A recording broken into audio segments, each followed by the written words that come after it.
প্রতিটি মানুষের জন্য, প্রতিটি দেশের জন্য স্বাস্থ্য খাত অত্যন্ত গুরুত্বপূর্ণ। যেমন অনেক ফার্মেসি আছে 24 ঘন্টা তারা মানুষকে সার্ভিস দেয়। যখন দেখবেন একটি রোগীর বাঁচানোর প্রশ্ন দেখা যায়, তখনই শুধু ডাক্তার না, ডাক্তার প্রেসক্রিপশন করেন, ওষুধের জন্য ফার্মেসিতে রোগীর স্বজনরা ছুটে যায়।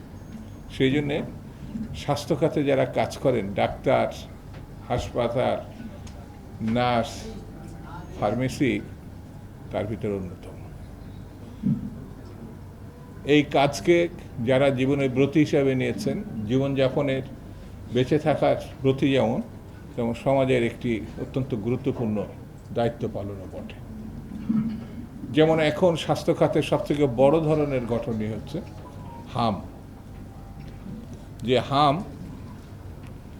আমাদের কোমলমতি শিশুরা ইতিমধ্যে অনেক মৃত্যুবরণ করেছে।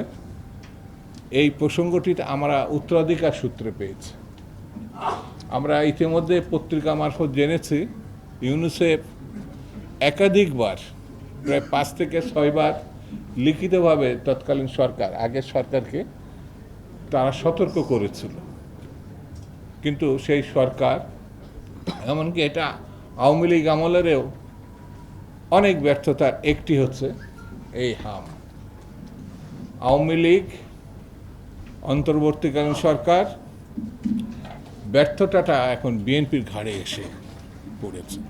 বিএনপি ইতিমধ্যে অনেক পদক্ষেপ নিয়েছে, তারপরেও যে প্রসঙ্গটি আমরা নির্মূল করেছিলাম, হামটা কিন্তু আমাদের দেশে একটি নির্মূল হওয়া প্রসঙ্গ ছিল, সেটি ব্যর্থতার কারণে আমরা তার মুখোমুখি হয়েছি।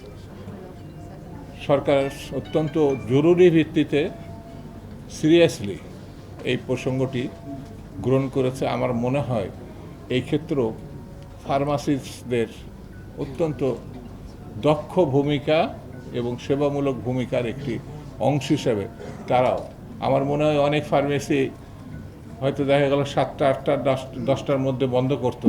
এই হাম যদিন কারণেও অনেকে সারা রাত হয়তো তারা সার্ভিস দিচ্ছে। আমাদের জাতীয় দায়িত্ব হিসাবে এই ভূমিকাটা সবাইকে নিতে হবে। বন্ধুরা, একটা মহল আছে যারা মিথ্যা ছাড়া অন্য কোনো ভালো জিনিস চিন্তা করতে পারে না। নাম বললে আপনারা সবাই চিনবেন। কখনোই তারা মানুষের আস্থা বিশ্বাসের সঙ্গে থাকতে পারে নাই বলে তারা সরকারে যাওয়া তো দূরে থাক, উল্লেখযোগ্য কোনো মানুষের সমর্থনও পেত না।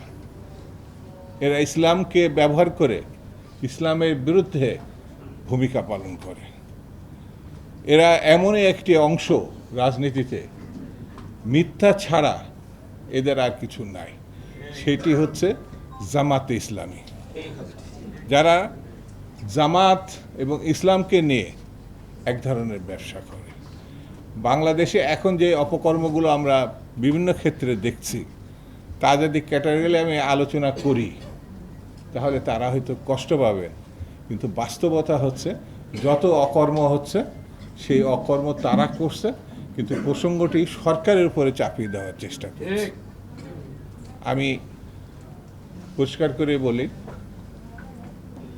মানুষের চোখ, মানুষের মগজগত বিদ্যা, বুদ্ধি, সচেতনতা এই দেশের মানুষ জানে বলে 71 সালে কোনটি মুক্তিযুদ্ধ, কোনটি লড়াই আর কোনটি করার দরকার সেটা 71 সালে তারা করেছে।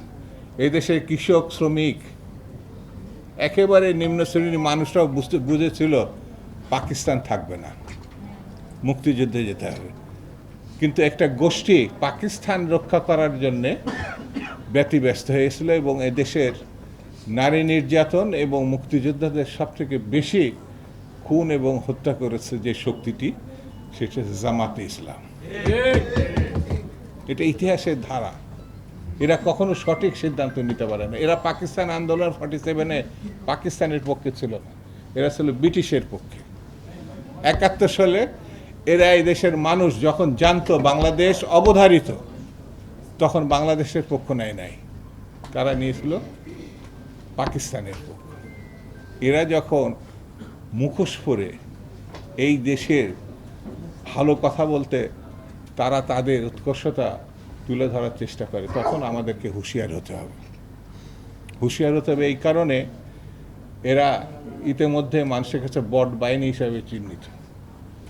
যদি কোনো কারণে তাদের সমালোচনা করেন, এই যে আমি তাদের বিরুদ্ধে যে সমালোচনা করছি, কালকে যখন মিডিয়াতে আসবে তাদের ফেসবুক আর সোশ্যাল মিডিয়াতে গোষ্ঠী উদ্ধার করে ফেলবে।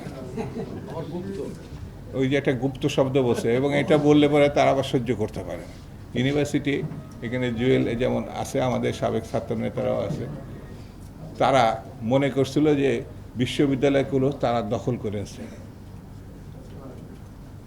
গত সরকার সকল শিক্ষা প্রতিষ্ঠানকে তাদের হাতে তুলে দিয়েছিল, সব ভাইস চ্যান্সেলর তাদের ছিল। এখন যখন বাদ দিয়ে সত্যিকারের শিক্ষাবিদদেরকে বিশ্ববিদ্যালয় ভাইস চ্যান্সেলর করা হচ্ছে, সেই শিক্ষা প্রতিষ্ঠানগুলোকে তারা অস্থিরতা সৃষ্টি করার চেষ্টা করছে। যখন জামাতে ইসলামের অথবা একটি রাজনৈতিক দলের ব্যক্তিদেরকে প্রশাসনে অর্থাৎ ভাইস চ্যান্সেলর করা হয়েছিল, তখন তো আপনার বিরোধিতা করেন নাই। সেই জন্য আমি বলবো আমাদেরকে সতর্ক হতে হবে, এবং সেই সতর্কতার কাজ হচ্ছে জনাব তারেক রহমানের হাতকে শক্তিশালী করতে হবে।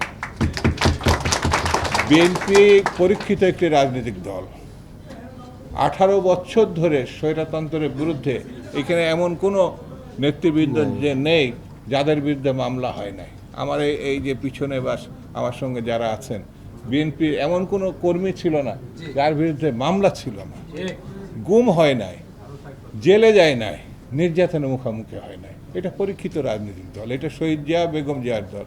বেগম জিয়াকে মানে একেবারে মিথ্যা মামলায় 6 বছর জেলখানে আটকে রাখা হয়েছিল। এটা ভাবা যায় না। তিনি যদি তাকে চিকিৎসা করতে দেওয়া হয় না, সেই সময় যে চিকিৎসা করতে দিত, আমার ধারণা দেশনেত্রী আমাদের মধ্যে আরও কিছুদিন থাকতেন, কিন্তু তাকে সেই সুযোগ দেওয়া হয়নি। সেই জন্যে তাদের সঙ্গে যারা মিশেছিল, অনেকে বলে সেই সময় আমরা গুপ্ত ছিলাম। গুপ্ত মানে তখন হচ্ছে ছাত্রলীগের নামে ছিল। তাহলে ছাত্রলীগ যত অপকর্ম করছে, লুঙ্গির তলে ওইটা অসভ্য একটু বললেন কথা, এটা হচ্ছে ছাত্রলীগের যত অপকর্ম সবগুলো তারা করছে। এখন আবার ছাত্রলীগ গুপ্তভাবে শিবিরের মধ্যে অঙ্গাঙ্গিভাবে জড়িত। সেই জন্যে আমাদের সতর্ক হতে হবে, সজাগ থাকতে হবে। মানুষ আমাদের সমর্থন করে, দেশনেত্রী বেগম খালেদা জিয়া, শহীদ জিয়ার কারণে আমাদের যে জনপ্রিয়তা, আর জনাব তারেক রহমান আজকে যে বিচক্ষণতার সঙ্গে, এটা ভাবা যায়, খুব সাধারণ জীবনযাপন করে, এত সাধারণ আপনারা দেখতে পাচ্ছেন তো। সেই মানুষটাকে আমাদের পাশে গিয়ে দাঁড়াতে হবে, তার হাতকে শক্তিশালী করতে হবে। বিএনপি এবং সুস্থ স্বাভাবিক জাতীয়তাবাদী রাজনীতির আজকে তিনি কর্ণধার, সেটাকে আমাদের রক্ষা করতে হবে। সেই জন্য বন্ধুরা, মিটিং মিছিল সব দিকে আমাদের নজর রাখতে হবে। আমরা যে যেখানে থাকি না কেন, অপকর্ম হচ্ছে কিনা সেটার দিকে নজর রাখতে হবে। অপকর্ম যারা করছে তারা বিএনপি করে না, অপরাধী যারা, এদের কোনো রাজনৈতিক পরিচয় নেই। বাঁচার জন্য বিএনপির কথা বলবে অমুক, কিন্তু তাদেরকে আমাদের আইনের হাতে তুলে দিতে হবে, বিচারের মুখোমুখি করতে হবে। এটাই এখন সবচেয়ে প্রয়োজন। বন্ধুরা, আজকে পূর্ণবার আপনার এই অ্যাসোসিয়েশনের সাফল্য কামনা করে, সবাইকে ধন্যবাদ দিয়ে সুস্বাস্থ্য কামনা করে আমি আমার বক্তব্য শেষ করছি।